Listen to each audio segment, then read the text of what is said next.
Mari kita bersama-sama kita menghadap Tuhan, kita mohon pimpinannya. Bapa kami yang di surga, kami senantiasa membutuhkan Engkau. Kehadiran-Mu kami dambakan untuk kami rasakan setiap saat ya Tuhan.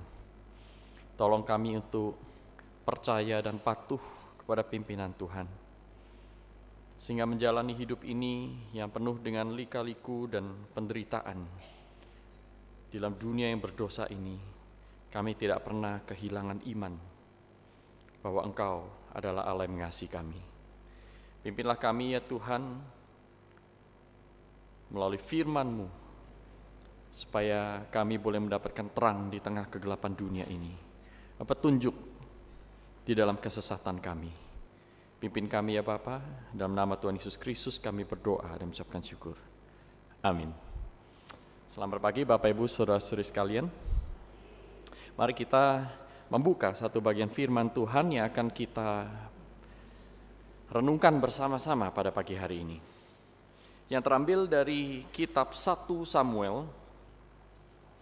Kitab 1 Samuel pasalnya yang ketiga. 1 Samuel pasal yang ketiga. Kita akan membaca ayat yang pertama sampai dengan ayat yang ke-10, dilanjutkan dengan ayat yang ke-17 sampai dengan ayat yang ke-20. 1 Samuel pasal ketiga ayat 1 sampai 10 dan ayat 17 sampai 20. Saya akan membacakan bagi kita semua. 1 Samuel pasal yang ketiga ayat yang pertama. Samuel yang muda itu menjadi pelayan Tuhan di bawah pengawasan Eli. Pada masa itu firman Tuhan jarang, penglihatan-penglihatan pun tidak sering. Pada suatu hari Eli yang matanya mulai kabur dan tidak dapat melihat dengan baik sedang berbaring di tempat tidurnya. Lampu rumah Allah belum lagi padam. Samuel telah tidur di dalam bait suci Tuhan, tempat tabut Allah. Lalu Tuhan memanggil Samuel, Samuel.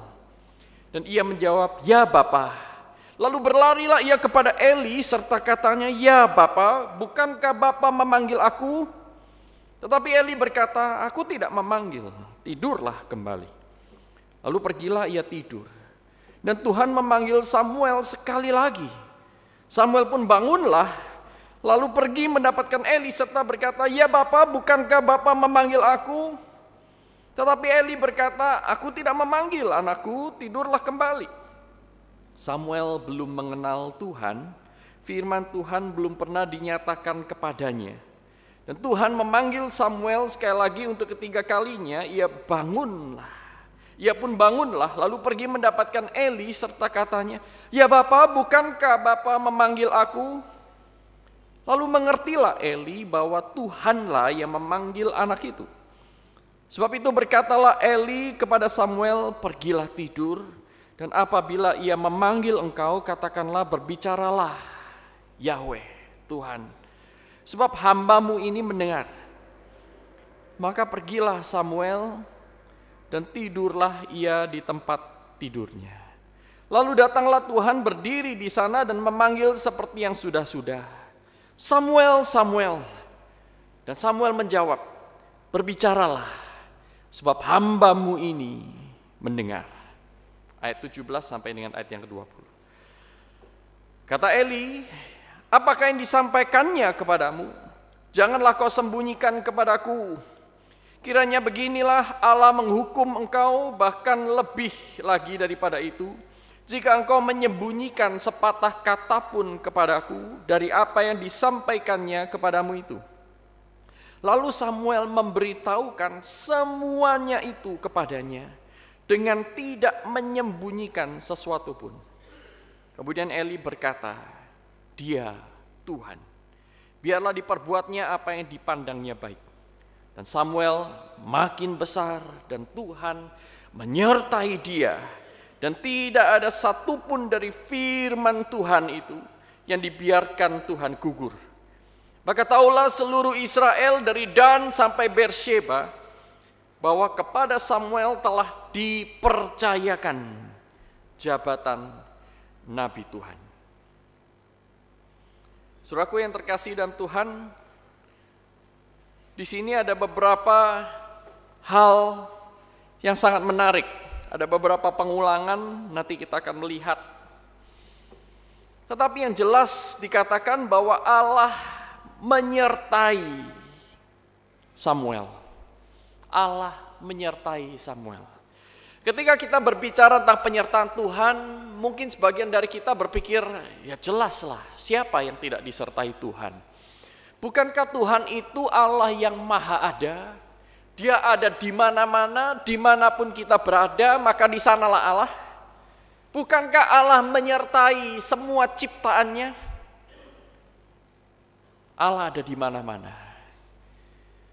Dia tidak dibatasi oleh ruang dan waktu. Tetapi saudaraku, Alkitab juga dengan jelas mengatakan bahwa kehadiran Allah tidak selalu di dalam intention atau maksud yang sama. Maka di sini kita membagi menjadi dua, kehadiran Allah secara umum dan kehadiran Allah secara khusus, atau penyertaan Allah secara umum dan penyertaan Allah secara khusus. Karena kita melihat di dalam bagian-bagian Alkitab tertentu bahwa Allah itu menyertai umatnya. Dengan cara yang berbeda, dia menyertai seluruh ciptaannya secara umum. Sehingga ada perlakuan-perlakuan khusus dari Allah bagi orang-orang yang Allah pilih, bagi orang-orang yang Allah utus, bagi orang-orang yang melakukan pekerjaan Tuhan. Kita melihat ada banyak sekali bagian Alkitab yang berbicara tentang hal ini. Dan seringkali keberdosaan kita, manusia yang berdosa ini mempunyai cara pandang, mempunyai semacam filter dalam pikiran kita, bahwa kita hanya mau pilih yang baik-baiknya saja dari Tuhan. Tanpa kita menyadari sebenarnya siapa yang Tuhan sertai secara khusus ini. Misalnya ketika kita berbicara tentang Mazmur 23, Tuhan adalah gembalaku. Nah kalau kita sedang menderita, kita sedang kesusahan, kita ingat Mazmur ini, dan kemudian kita bahkan mengutipnya. Dalam Mazmur ini dikatakan, aku tidak takut bahaya, sekalipun aku harus berjalan dalam lembah bayang-bayang maut. Sebab apa? Sebab Allah besertaku. Tetapi kita lupa, Allah, janji penyertaan Allah yang dirasakan oleh Daud ini adalah janji penyertaan yang hanya dan hanya diberikan kepada mereka yang menjadikan Tuhan sebagai gembalanya, bukan kepada sembarang orang. Mazmur 1 misalnya. Kita senang dengan kata-kata apa saja yang diperbuatnya berhasil. Dia adalah seperti orang yang disamakan dengan pohon ditanam di tepi aliran air. Apa saja diperbuatnya berhasil. Dia akan berbuah pada waktunya. Wah, kita senang nih. Berbuah pada waktunya, apa saja diperbuatnya berhasil. Tapi kita lupa keberhasilan penyertaan Allah itu hanya, sekali lagi, dan hanya diberikan kepada mereka yang merenungkan firman Tuhan siang dan malam. Pada mereka yang tidak duduk bersama dengan pencemooh, pada mereka yang tidak berdiri ataupun berjalan bersama dengan orang fasik. Matius 28 ayat 20 juga demikian. Di sana Tuhan Yesus menjanjikan, aku akan menyertai kamu sampai sepanjang masa, selama-lamanya. Waduh, kita senang sekali dengan ayat itu, tapi kita lupa.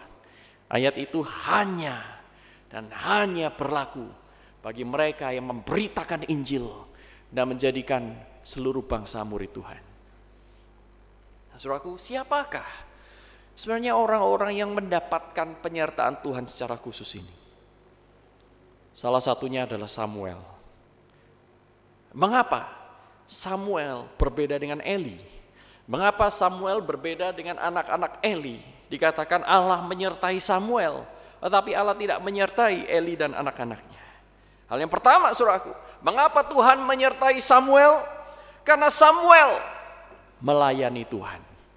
Dalam pasal yang ketiga ayat yang pertama, di sana dikatakan Samuel yang muda itu menjadi pelayan Tuhan di bawah pengawasan Eli. Samuel yang muda itu menjadi pelayan Tuhan.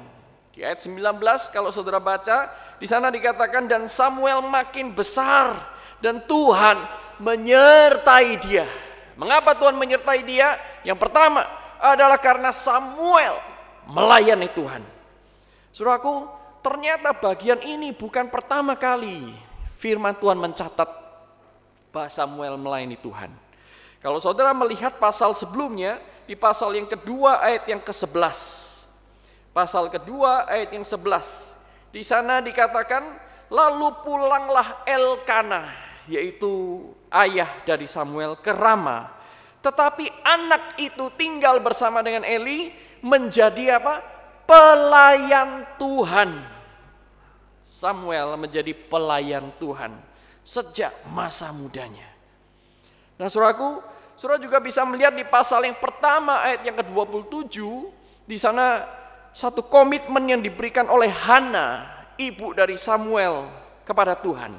Di sana dikatakan, untuk mendapat anak inilah aku berdoa, dan Tuhan telah memberikan kepadaku apa yang kuminta daripadanya. Ayat 28, pasal yang pertama, maka aku pun menyerahkannya kepada Tuhan seumur hidup, terserahlah ia kiranya kepada Tuhan. Lalu sujudlah mereka di sana dan menyembah kepada Tuhan. Satu bagian lagi ya saudaraku, kita melihat di pasal yang kedua ayat yang ke-18. Pasal 2 ayat yang ke-18 dikatakan, adapun Samuel menjadi pelayan di hadapan Tuhan. Ia masih anak-anak yang tubuhnya berlilitkan baju efod dari kain lenan. Saudaraku yang terkasih dalam Tuhan, di sini kita melihat Samuel itu melayani Tuhan. Sementara orang-orang Israel dengan kasat mata mereka juga melihat Imam Eli dan anak-anak imam itu seolah-olah bersama-sama beraktivitas melayani Tuhan. Tetapi hanya Samuel yang dikatakan melayani Tuhan. Apa artinya melayani Tuhan? Apa yang dilakukan Samuel pada masa dia kecil, saudaraku? Dikatakan di sana Samuel melayani Tuhan di bawah pengawasan Eli. Nah, anak yang masih kecil ini diserahkan oleh orang tuanya kepada Eli untuk mendapatkan instruksi. Berarti sebagai bagian dari pelayanan itu Samuel haruslah menerima pengajaran firman Tuhan. Samuel belajar kitab-kitab nabi-nabi. Samuel sejak kecil, ya mungkin sekolah minggu di bawah asuhan Eli. Samuel belajar dan dia mulai mengerjakan hal-hal yang kecil. Alkitab mencatat dia tugasnya membuka pintu bait Allah. Dia juga bertugas untuk menyalakan lampu di bait suci itu. Dan juga beberapa bagian yang kecil ya, yang dia lakukan sesuai dengan usianya. Dia mungkin belajar alat musik, ya, menabuh simbal di dalam bagian ibadah liturgi orang Yahudi. Samuel juga belajar menyanyi memuji Tuhan. Tetapi apapun yang dilakukan Samuel, dikatakan dia lakukan itu di hadapan Tuhan. Pasal yang kedua ayat yang ke-18. Ia masih anak-anak, saudaraku, adapun Samuel menjadi pelayan di hadapan Tuhan. Jadi yang membedakan pelayanan yang sejati dengan pelayanan yang tidak sejati adalah apakah pelayanan itu dikerjakan di hadapan Tuhan, untuk Tuhan atau bukan. Banyak orang melayani tapi mereka tidak melayani di hadapan Tuhan. Mereka tidak melayani dengan takut dan hormat akan Tuhan. Mereka hanya melayani pekerjaan Tuhan, tapi tidak melayani Tuhan. Nah, saudaraku yang terkasih dalam Tuhan, ini beda banget, beda sekali. Jauh sekali bedanya. Kalau orang-orang hanya melayani pekerjaan Tuhan, maka dia puas ketika pekerjaan itu dilakukan dan dilaksanakan. Tetapi orang yang melayani di hadapan Tuhan, orang ini akan senantiasa haus mencari kehendak Tuhan. Karena apa? Tidak semua yang dikatakan pelayanan itu adalah bagian untuk setiap orang.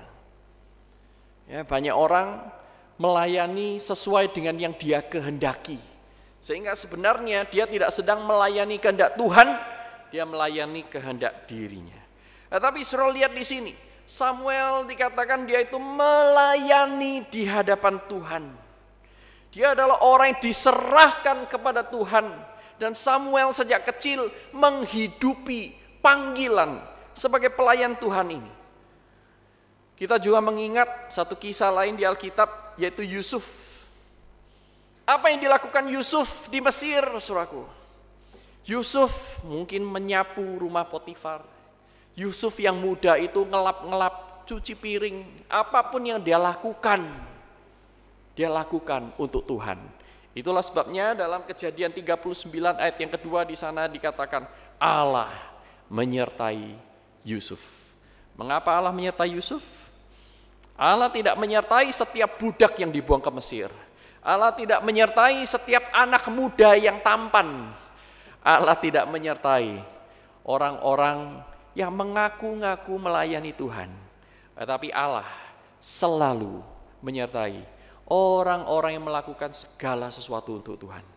Dan ingat saudaraku, bahwa pelayanan itu tidak bergantung kepada tempat. Pelayanan tidak bergantung kepada jenis aktivitas.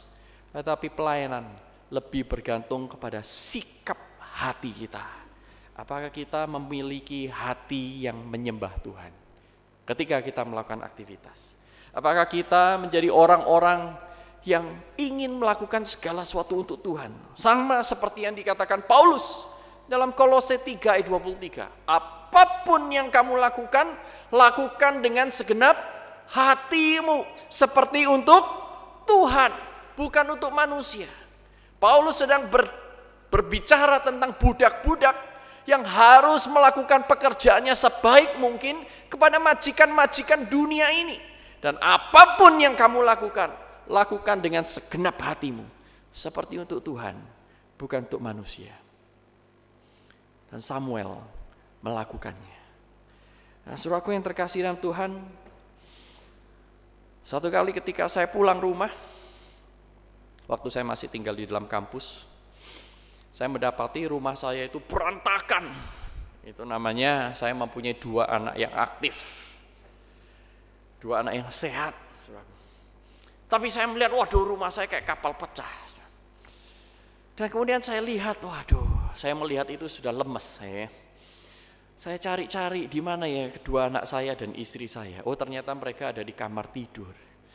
Saya buka kamar itu dan saya menyapa mereka, "Halo, Papa pulang." "Papa," anak saya berkata. Lalu saya bilang, luar biasa ya, rumah kita kayak kapal pecah tuh, lihat tuh di depan kayak begitu tuh.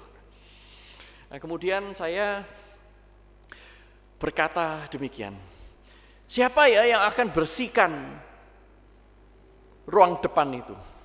Tempat kami itu semacam guest house, rumah yang kecil sekali. Lalu saya berharap istri saya akan menjawab, "Sini, kamu jaga anak-anak ya. Ajak temenin anak-anak main, biar saya yang bereskan." Saya berpikirnya begitu. Tetapi istri saya menjawab, "Siapa yang bereskan? Ya kamu tahu siapa lagi." Saya lupa hari itu giliran saya, saudara.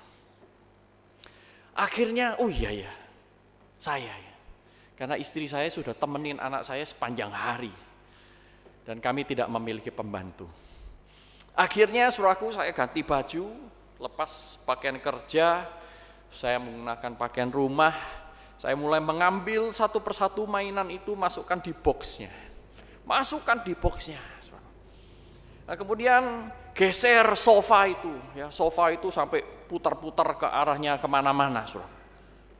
Tidak tahu ternyata anak saya itu main lompat dari sofa yang satu ke sofa yang lain, dibuat seperti bermain dari pulau ke benua yang lainnya. Seperti nyanyian Natal itu, dari pulau ke benua. Nah, kemudian saudaraku, saya sambil melakukan tugas itu, saya muncul keluhan-keluhan dari mulut saya. Nah, kemudian sudah mau selesai, saya melihat, waduh, di meja makan itu masih banyak piring-piring kotor yang juga harus saya bersihkan. Tanpa sadar, saudaraku, sambil cuci piring saya itu ngomel. Bahasa Jermannya itu ya. "Opo sih, aku ini sudah kerja sepanjang hari, masih ngerjain beginian sambil nyuci, sambil ngomel, sambil nyuci, sambil ngomel, ya kan. Nah, di tengah-tengah itu, saudaraku, Tuhan itu seolah-olah menegur saya. Tuhan seolah-olah berkata dalam hati kecil saya, kamu ini loh lagi apa? Ngerjain begini aja kok ngomel. Katanya kamu hamba Tuhan. Waduh, saya langsung kaget mendengarkan suara seperti itu dalam hati saya. Dan saya mulai berpikir, waduh iya ya. Tuhan ingatkan saya, ingat loh, bulan yang lalu di acara ini, kamu pernah berdoa kepadaku bahwa kamu akan lakukan apapun untuk mengasihi keluargamu. Sekarang ini baru melakukan hal yang kecil ini. Belum sampai bersimbah darah, keringatan aja enggak. Kamu sudah ngomel-ngomel. Waduh, saya bilang, Tuhan ampuni saya. Tuhan ampuni saya. Saya langsung ingat suraku Kolose 3 ayat 23. Saya langsung ingat 2 Korintus 5 ayat 17. Saya langsung ingat ayat-ayat firman Tuhan. Apapun yang kamu lakukan, lakukan dengan segenap hatimu. Lakukan seperti untuk Tuhan, bukan untuk manusia. Aduh, Tuhan ampuni saya. Saya mau mengasihi keluarga saya. Sekalipun tidak ada orang yang melihat, saya kerjakan ini karena Tuhan hadir di keluarga ini. Karena Tuhan ingin saya menjadi saksi bagi anak-anak saya. Tuhan ingin tunjukkan kepada anak-anak saya dan istri saya. Ini loh papa, melayani Tuhan bukan hanya di mimbar ataupun di ruang kelas. Melayani Tuhan juga di tempat cucian. Membereskan hal-hal yang kecil. Saudaraku, Samuel membuka pintu setiap hari. Dia menyalakan pelita. Dia nyanyi pujian. Dan dia kerjakan semuanya di hadapan Tuhan. Samuel melayani Tuhan. Itulah sebabnya Allah menyertai dia. Saudaraku, hari itu saya merasa menang.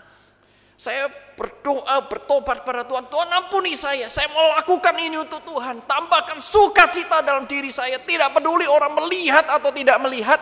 Saya kerjakan ini karena saya sedang melayani Tuhan. Nah, mulai detik itu, saudaraku, saya mencucinya dengan cara yang berbeda. Kalau tadi ngomel ya, wah wajahnya panjang kayak kates gitu, saudaraku. Tapi sekarang saya nyuci, menyelesaikan cucian itu dengan memuji. Haleluya, haleluya, haleluya, haleluya, puji Tuhan. Saudaraku, bukankah Paulus itu berkata, karena itu persembahkanlah tubuhmu sebagai persembahan yang hidup, yang kudus dan yang berkenan kepada Allah. Berarti saudaraku, apapun yang kita kerjakan dengan tubuh ini haruslah dengan spirit kita persembahkan kepada Tuhan. Tidak peduli tempatnya di mana. Mengapa kita membatasi pelayanan hanya di gedung gereja? Mengapa kita membatasi pelayanan hanya di dalam bentuk-bentuk aktivitas tertentu yang kita kasih label rohani? Bukankah Tuhan adalah Tuhan atas seluruh aspek hidup kita? Saudaraku, banyak orang Kristen itu sebenarnya orang Kristen part-time. Hanya melayani Tuhan di waktu-waktu tertentu. Tetapi kalau kita berdoa, kita menuntut Tuhan menjadi Tuhan yang full time. Betul ya? Tuhan, Engkau harus berkati aku. Engkau jaga aku setiap waktu. Nah, kita tuntut Tuhan jadi full time. Full timer Tuhan. Tetapi kita lupa. Kita sering hanya menjadikan diri kita itu part timer Kristen. Bukankah Tuhan menganggap kita anak-anaknya sepanjang waktu? Bukankah Tuhan ingin kita melayani Tuhan itu seumur hidup kita? Bukankah Tuhan itu memperhatikan kita selama-lamanya? Tuhan menganggap kita anaknya itu bukan cuma part time, betul ya? Tetapi full time. Sehingga Alkitab itu menggunakan istilah-istilah yang menuntut komitmen seumur hidup. Tuhan menyebut kita anak-anak Allah. Nah, kalau anak itu bukan hari ini anak, besok bukan, ya kan? Kalau anak berarti ada satu ikatan. Demikian pula dengan ketika Tuhan berkata, engkau gereja ini adalah mempelai perempuan, Kristus adalah mempelai laki-laki. Artinya apa? Seumur hidup kita tuh harus setia hanya kepada Tuhan dan hanya melayani Tuhan. Kita tidak boleh selingkuh. Banyak orang-orang selingkuh secara rohani dan menjadikan hidup di hadapan Tuhan ini hanya part time.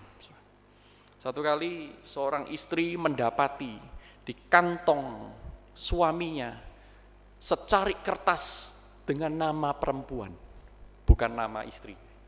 Wah, dia marah, dia langsung ambil panci. Suaminya lagi nonton TV dikeplak, bang, ngapain? Aku kok diam-diam dipukul? Emang ada apa? Ini jelaskan. Ini nama siapa ada di kantong ini? Tertulis namanya Cynthia. Kalau ada nama Cynthia maaf ya, bukan sengaja. Cynthia, jelaskan siapa ini? Kamu selingkuh ya? Oh, tenang dulu, semuanya bisa dijelaskan, kata sang suami. Kamu ingat gak, minggu yang lalu saya itu kan pergi ke pacuan kuda.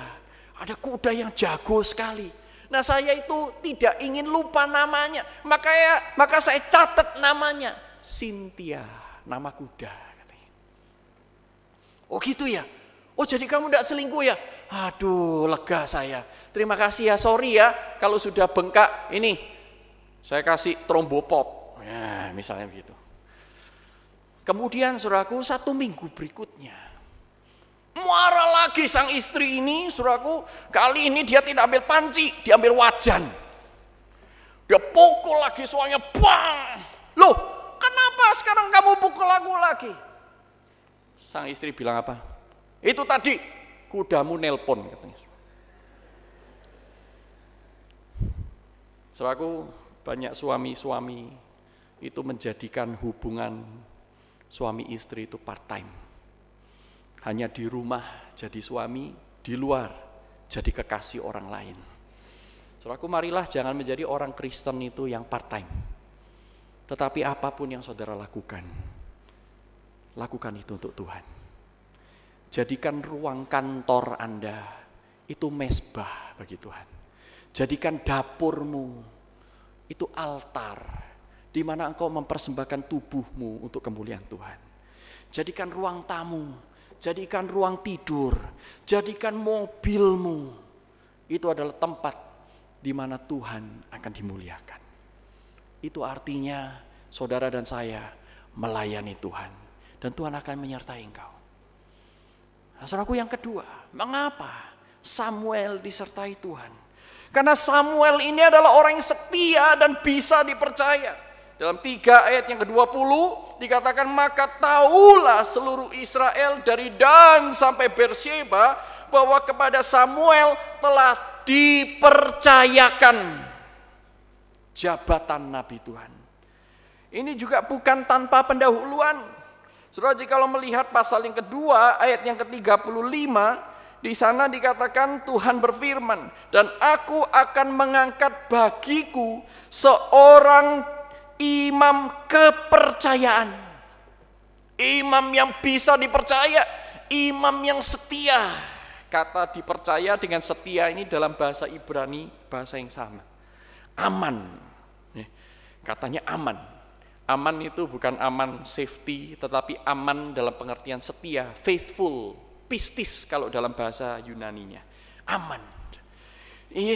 Samuel ini adalah seorang yang aman, yang kalau kita serahkan sesuatu kepada dia, segala sesuatu pasti beres, aman kalau ada di tangan dia. Samuel ini adalah orang yang bisa dipercaya. Pasal 3 ayat 18 dikatakan Samuel memberitahukan semuanya dengan tidak menyembunyikan sesuatu apapun. Samuel setia memberitakan firman Tuhan. Dan Tuhan tidak membiarkan satu pun dari firman-Nya yang gugur, dikatakan. Berarti Tuhan ingin mencari orang-orang yang mempunyai jiwa yang setia, jiwa yang bisa dipercaya. Dan kepada Samuel lah Tuhan mempercayakan jabatan itu. Saudaraku, apa yang diserahkan kepadanya, dikerjakan dengan tuntas. Samuel mempunyai disiplin yang tinggi, berani bayar harga. Sudah lihat, setiap kali Allah memanggil Samuel, Samuel, Samuel, padahal dia tertidur. Samuel langsung bangun, ya. Mungkin sambil ucek-ucek matanya dia lari kepada Imam Eli. Bapak, bukankah kamu memanggil aku? Jadi menunjukkan apa? Kesiapsediaan untuk menerima tugas. Ini menjadi bagian karakter yang penting sekali dari seorang Samuel. Nah, bukan hanya 1 kali, tapi 2 kali, 3 kali. Nah, Samuel itu selalu dikatakan lari. Dia tidak malas-malas nyeret kakinya. Dia tidak berkata, tunggu sebentar, saya pipis dulu. Tunggu sebentar ya Pak Eli, saya lagi mulet. Tunggu sebentar Imam Eli, saya mau kerjakan ini dulu, selesaikan ini dulu, dan seterusnya. Sama seperti kebanyakan kita, ayo pelayanan. Aduh, saya belum ada waktu. Ayo pelayanan. Wah, apa saya bisa? Ayo pelayanan. Kayaknya saya enggak mood. Nah, saudaraku, tetapi Samuel ini tidak demikian. Samuel bisa dipercaya. Dia setia menjalani panggilannya sebagai pelayan Tuhan. Apapun yang diberikan kepadanya, itu tuntas dikerjakan. Saya bisa memahami kesulitan. Saudaraku, orang yang bangun tidur langsung disuruh kerja, itu suatu hal yang berat. Satu kali ketika saya pulang rumah lagi, ya, enggak tahu ceritanya kenapa hari ini pulang rumah terus, saudaraku. Tapi itulah yang real kita hadapi sehari-hari, bukan? Saudaraku, saya pulang rumah capek sekali di Jakarta itu, kalau bisa sampai di rumah dalam waktu 1 jam atau kurang dari 1 jam, itu dikatakan jalan rayanya lancar. Di Jakarta ini ya. Kalau tidak lancar itu berapa? 2 jam, 2,5 jam. Sama seperti dari Surabaya pergi ke Tretes Batu itu, saudara ya. Padahal ini dari tempat kerja pulang ke rumah. Nah, saya itu sudah nyampe di rumah ya, capek sekali, makan ya. Makan juga sudah tidak bisa menikmati karena badan terlalu capek, makan apa adanya supaya perut tidak kosong. Nah, anak-anak saya itu sudah tunggu, Papa ayo main sekak sama saya. Yang satunya, Papa ayo, Papa main sama saya kuda-kudaan. Anak-anak saya aktif sekali. Dan saya kadang-kadang tidak selalu bisa mengimbangi energi mereka. Suatu saat saya sangat lelah dan saya itu ingin langsung berbaring di tempat tidur. Sudah ganti baju, sudah selesai makan, sudah sikat gigi, saya ingin tidur sana. Anak saya suruh, ini kamu main aja di sini, Papa tidur di sini ya, tidur-tiduran. Nah, kemudian istri saya berkata, tolong sikatin anak kita yang kecil itu. Kalau yang besar sudah bisa sikat gigi sendiri. Tapi yang kecil selalu membutuhkan supervisi kami dalam menyikat gigi. Nah, saudaraku, padahal saya sudah ngerangkul guling ya. Oh, enak sekali ya ngerangkul guling kalau lagi capek. Itu sudah ngerangkul guling, sudah siap pergi, take off ini, sudah boarding saudaraku istilahnya ya. Kita sudah boarding. Tapi kemudian istri saya bilang, ayo tolong sikati anak kita ini. Nah, kemudian saudaraku, saya melihat, menatap, menghitung detik demi detik, itu kok lama banget ya. Dan kemudian saya itu sulit sekali menggerakkan badan saya keluar dari tempat tidur. Mungkin sudah merasakan, pernah mengalami, saya mengalami hal yang sama. Saya harus berperang pada saat itu, saudaraku, berperang. Apakah saya harus berkata, kamu saja, saya capek, atau saya teringat pada firman Tuhan, kerjakan apa yang ada di depan tanganmu. Apa yang kamu bisa kerjakan, jangan suruh orang lain. Saya berhadapan dengan kedagingan saya. Duduk sebentar lagi, tidur sebentar lagi, menutup mata sebentar lagi, dan kemalasan itu akan menyerbu seperti pasukan musuh menyerbu. Saudaraku, saya bergumul berat, saudaraku, apakah saya harus kerjakan? Dan akhirnya saya sambil menggerutu, saya bertahan. Saya berkata, ayo sini, sikat gigi. Wah, mulai nadanya itu kasar, saudaraku. Saya berkata pada, ayo Jenis, sini, sikat gigi. Ya, tanpa terasa, tanpa sadar, kemarahan itu keluar. Tetapi saya berusaha menahan diri ya, supaya tangan saya yang menyikat gigi itu tetap bergerak dengan lembut. Kalau enggak, itu gusi rusak semua, saudaraku. Saya harus dengan lembut. Jenny sambil senyum ya, saudaraku ya. Ini ya, buka mulutnya. Buka ya. Ya, saya sikatin dia pelan-pelan. Saya sambil bertahan, saya berperang melawan kedagingan saya. Puji Tuhan, hari itu saya berhasil, gigi anak saya masih ada di sana. Saudara. Dan saya berdoa, Tuhan, saya tahu apa artinya kualitas seorang Samuel. Tidur-tidur dibangunin. Samuel. Dia lari. Bapak, apakah kau manggil saya? Waduh, saudaraku. Saya melihat Samuel, saya malu. Saya belum apa-apa dibandingkan Samuel yang masih muda waktu itu. Diperkirakan Samuel waktu itu masih berusia 12 tahun. Tetapi dia mempunyai satu karakter yang baik sekali. Saudaraku, demikian pula kita melihat tokoh-tokoh yang lain di Alkitab. Yusuf melayani dengan sigap. Apapun yang diserahkan kepadanya, baik itu oleh Potifar maupun kepala penjara, dikerjakan semuanya dengan tuntas. Dan Allah membuat semuanya berhasil seperti dalam Mazmur 1 itu. Karena apa?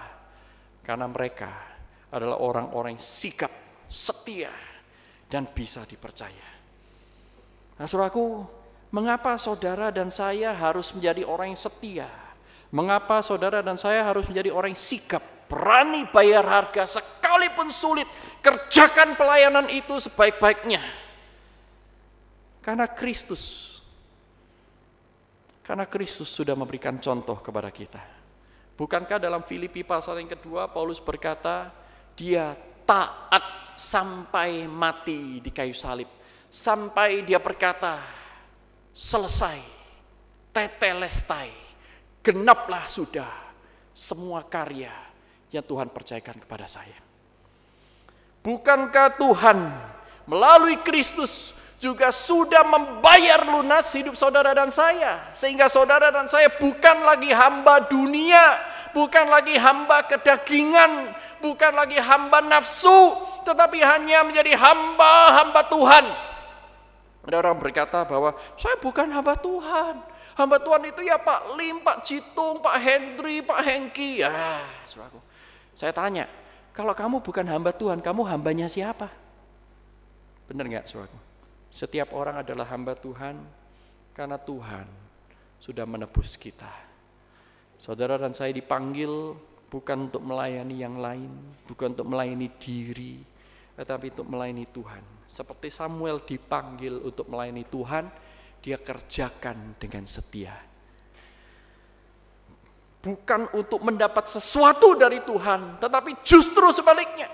Karena kita sudah mendapat segala sesuatu di dalam Tuhan. Harga hidup kita sudah lunas dibayar. Saudaraku, di tahun 1952, hari menjelang Natal, malam Natal itu, malam sebelum Natal, di Korea, ada seorang ibu muda bernama Bak Yun, bukan Pak Wan, Pak Yun, saudaraku. Pak Yun ini sedang hamil tua. Di tengah pekatnya salju dingin yang menggigit di Korea pada waktu itu, Bakyun yang baru saja kehilangan suaminya di dalam perang Korea itu, saudaraku. Bakyun ini mencari pertolongan kemana-mana. Setiap kali dia lewat di depan orang-orang, dia bilang, tolong saya, tolong bayi saya sebentar lagi mau melahirkan, saya butuh pertolongan. Orang-orang mencibir dia, saudaraku. Cari pertolongan sendiri. Sana, di mana di mana suami bulemu itu? Dianggap dia itu orang yang jahat. Orang yang tidak suci lagi. Orang mencibir dia, tidak menolong, dan dia harus terus berjuang melawan pekatnya badai salju. Dia tahu, di seberang jembatan sana itu tidak jauh dari sini ada seorang misionaris yang selalu rela menolong.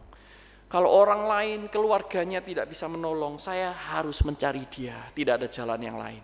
Dia menyeret kakinya yang sudah capek itu, saudaraku.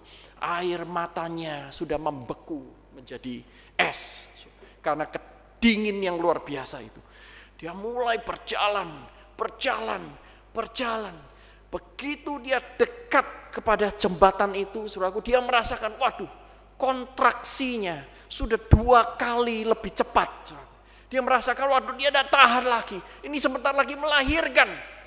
Akhirnya mau tidak mau dia mencari tempat berteduh di bawah jembatan itu. Dia ada di sana sambil mengerang kesakitan tanpa pertolongan yang lain. Saudaraku, lewat tengah malam itu, Bakyun melahirkan putra laki-lakinya tanpa pertolongan. Ari-arinya itu masih nempel antara bayi dengan rahim dia, saudaraku. Dan dia tidak punya sesuatu apapun untuk memotongnya. Dan akhirnya Bakyun ini melihat anak ini kedinginan. Dia satu persatu lepaskan pakaiannya, saudaraku. Dia balut anak itu dengan teliti. Dan dia merangkul anak itu melewati malam yang dingin di malam Natal itu.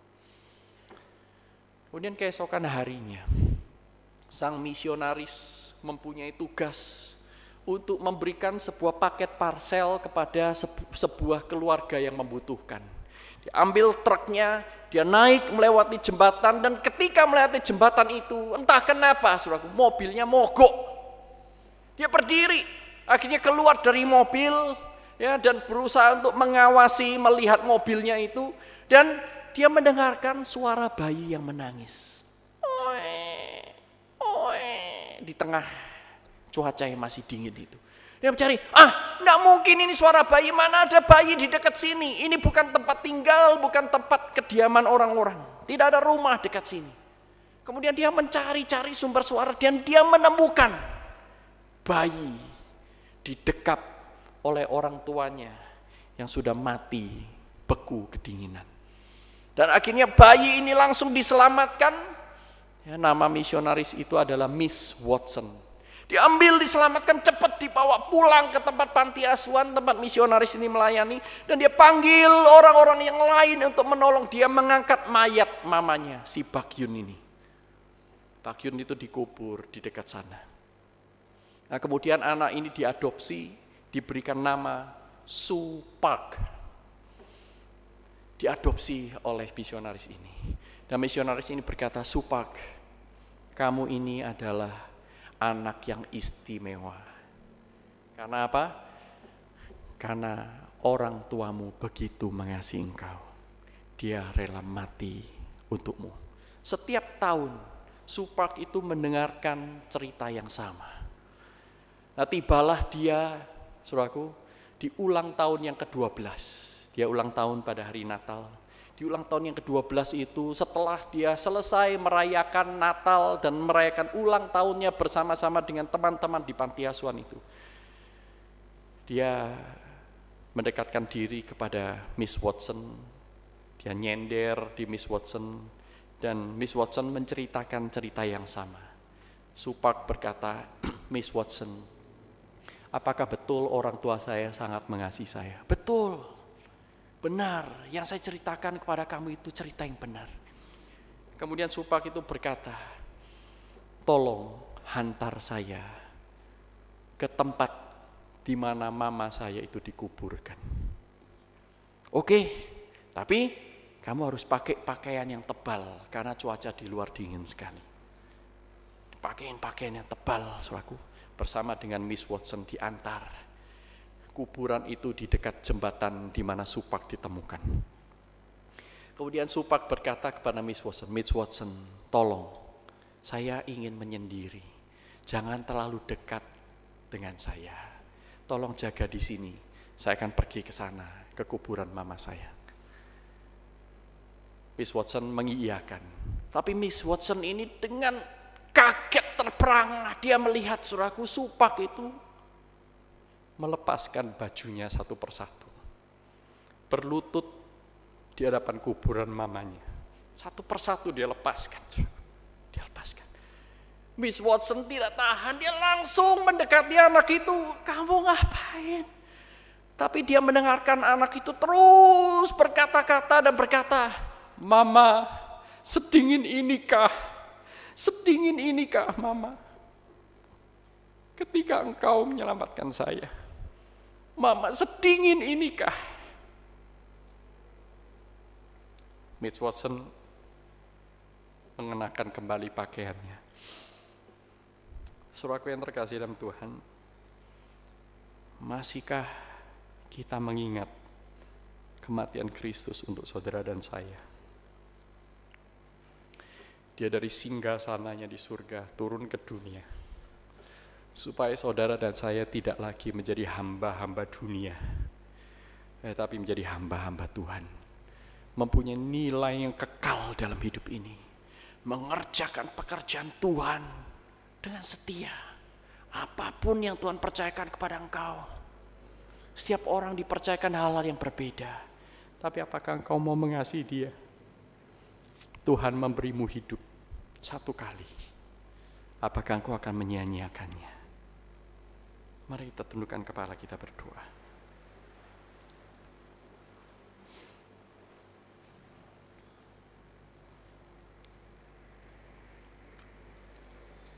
Tuhan berjanji akan menyertai orang-orang yang melayani Tuhan, bukan orang-orang yang melayani dunia. Tuhan berjanji akan memberkati pekerjaan-pekerjaan anak-anaknya yang dipersembahkan kepada Tuhan, bukan untuk dirinya sendiri. Dan Tuhan berkata, aku akan menyertai engkau sampai sepanjang masa. Ingatlah salib Kristus. Persembahkan sekali lagi hidupmu kepadanya. Tidak ada yang lebih berharga di dunia ini daripada hidup yang dipersembahkan kepada Tuhan. Maukah saudara dan saya hari ini berkata kepada Tuhan, seperti Samuel berkata, berbicaralah Tuhan, sebab hambamu ini mendengar dan siap untuk melakukan apapun yang kau firmankan. Berdoalah di hadapan Tuhan dengan kalimat yang singkat ini. Berbicaralah Tuhan, sebab hambamu ini siap mendengar. Apapun yang Tuhan tanamkan dalam hatimu untuk lakukan kepada sanak saudaramu, pada sesamamu manusia, maukah engkau lakukan itu bukan seperti untuk manusia, tapi seperti untuk Tuhan, dengan segenap hatimu. Dengan demikian, engkau sesungguhnya adalah pelayan-pelayan di hadapan Tuhan. Berbicaralah Tuhan, sebab hambamu ini mendengar.